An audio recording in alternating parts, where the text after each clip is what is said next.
Hi, everyone. I'm your host, Patty Giarusso, and this is Let's Talk Pets on Society Bites Radio. Today we welcome to the show Rick Yocum from the Humane Society of Manatee County here in Bradenton, Florida.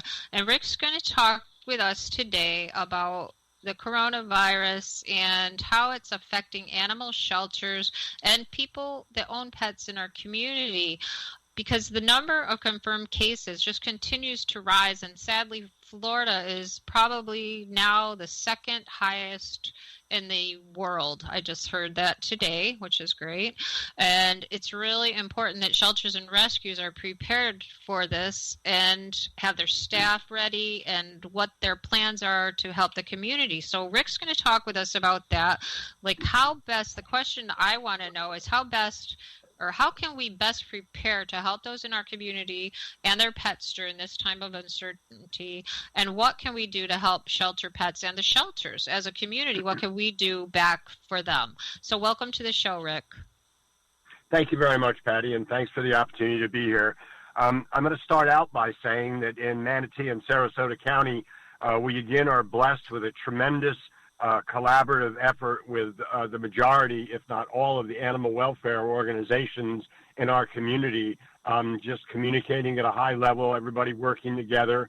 And the community came out in a huge way and fostered both dogs and cats for the majority of us who operate shelters, again, in Manatee and Sarasota County, because what we did at the Humane Society in Manatee County, we have an emergency management plan that I put together 4 years ago. It's only been used twice during the hurricane season, and this was the first time for a pandemic for the coronavirus or COVID-19. And what that does is it immediately puts our veterinary clinic at a 60% operating capacity, our shelter at a 50% operating capacity, and all of the guidelines and social distancing and masking and all of those things are all clearly laid out in that emergency management plan to keep my staff, my volunteers, the animals, and the public safe. Mm-hmm. Yeah, and I have to wonder, because you are so good at all this preparedness, that do you feel that the shelters across the country are as prepared, or did this kind of just explode and they weren't ready? And, I always wonder about that, because you guys are really prepared. I mean, I talk with people all the time locally that, I know what's happening, and the Humane Society, how well organized this whole thing has been for you guys. But I wonder about the other states and the other shelters. Yeah, I can tell you that it's not like this everywhere. And again, I started out by saying how blessed we were here in our community, that we have this advantage of communication and working together, because that does not exist all over the country. It only exists in a few places, actually. So a lot of shelters closed. Our shelter is open by appointment only, and our veterinary clinic is a curbside check-in. That was part of the emergency management plan as well. And what that did was that allowed us to operate our shelter with a reduced staff, because we did have a few people that, this one had a fever, that one had a cold, this one had that. It happens. And so we were able to effectively work through this entire 4-month challenging time period by having our plan in place. And again, a lot of shelters did close. We ended up also giving away about 3,000 pounds of cat and dog food out of our pet food pantry during the last 3 months as well. Mm-hmm. And I know Manatee County Animal Services also gave away several thousand pounds of cat and dog food in our community. So our community really was prepared, and we still are dealing with, obviously, the situation. Nothing is eased up.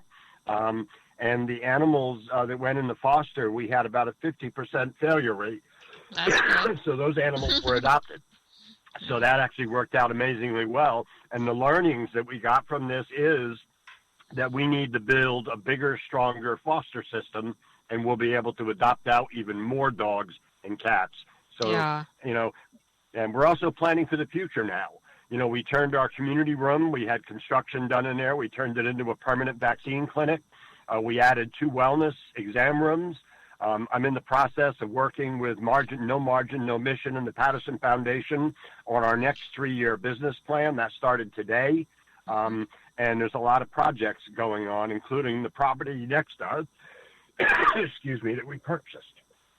So we're using this as a time to build for the future as well. Yeah, I was talking with Bridget Wasson from Mission Reunite, and she said that was what was happening, that she was seeing that the shelters and other animal welfare organizations were taking this as a time to learn and basically grow into better shelters, you know, and learning from this. And I mean, out of bad comes good sometimes, you know. Correct. So it's been a huge learning experience.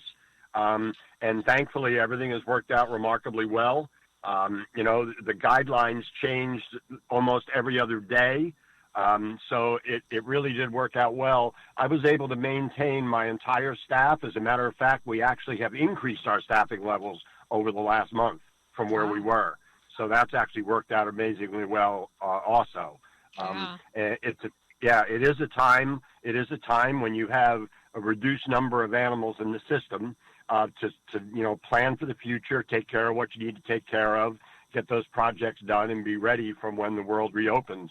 I wrote our business recovery plan and had it done April 9th, hoping that at some point in May or early June we'd be able to start, you know, rebuilding, but it's still not at that point. Yeah.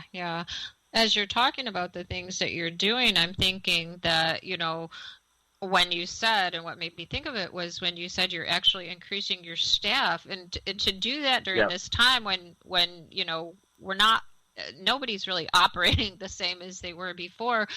To think that if you haven't already done this, it sounds like this is something you should do, is to share your knowledge with the shelters and other welfare agencies across the United States, because I mean, it sounds like whatever you're doing is really working well and being very helpful for not only those in the community that need jobs maybe, and the pets and the families that need help.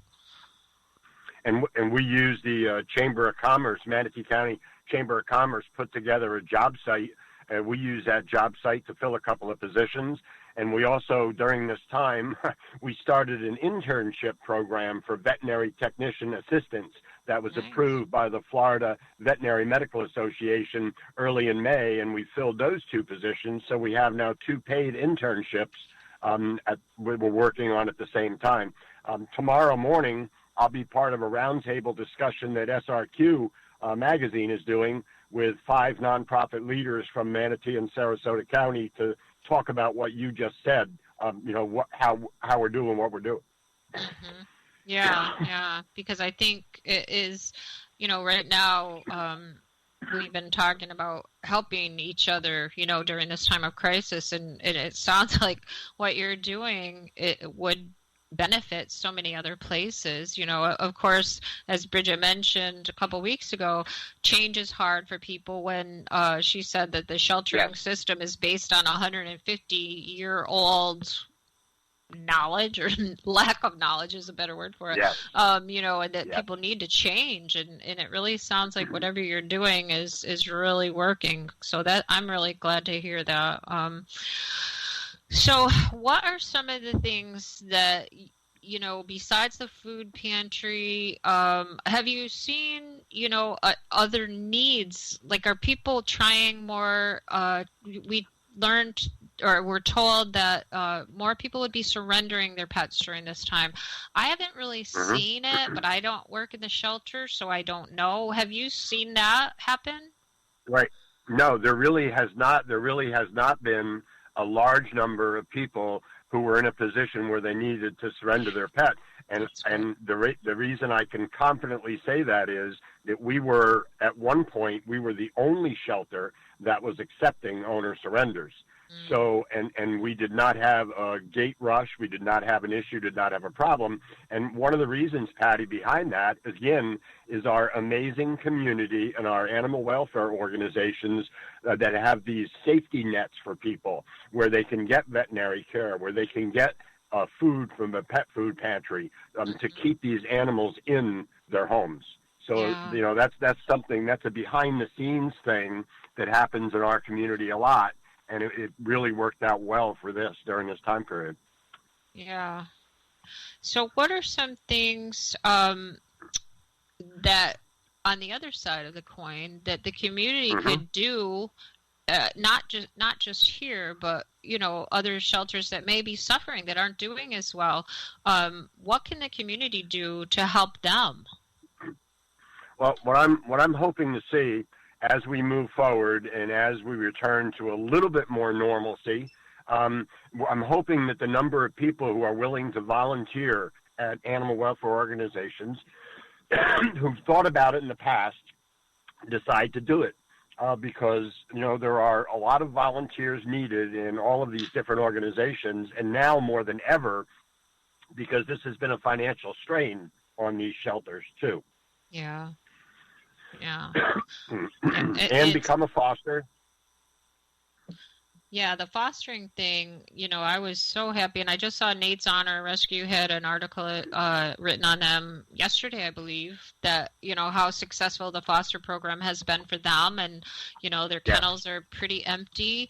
And that's really great. It's so good. Yeah. And I wish that the failure rate was way higher than 50, but 50 is good. I know. It is good. Yeah. It is good. So are the pets coming back already, or are they still out there? Or is it as people going back to? Are the people still out there, or the pets still out there with their foster families, or are they coming back now? Was there a time frame, or just as long as they wanted to do it, or what? Well, the great part about that too is my staff, which, by the way, I have to add this too. I couldn't be prouder of my veterinary clinic staff and my shelter team and my administrative team. The attitudes, the effort, the compassion, the passion for the animals has been overwhelming. It just blew me away how everybody stayed focused.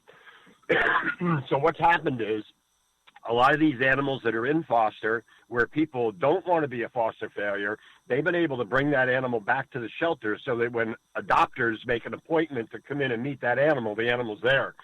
So they're getting adopted by people other than the fosters as well. Once they go to foster, it doesn't mean that they're unadoptable. They still can be looked at. People can still meet them.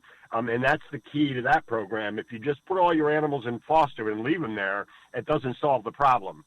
Right. So it's like you have your inventory in a lot of different locations.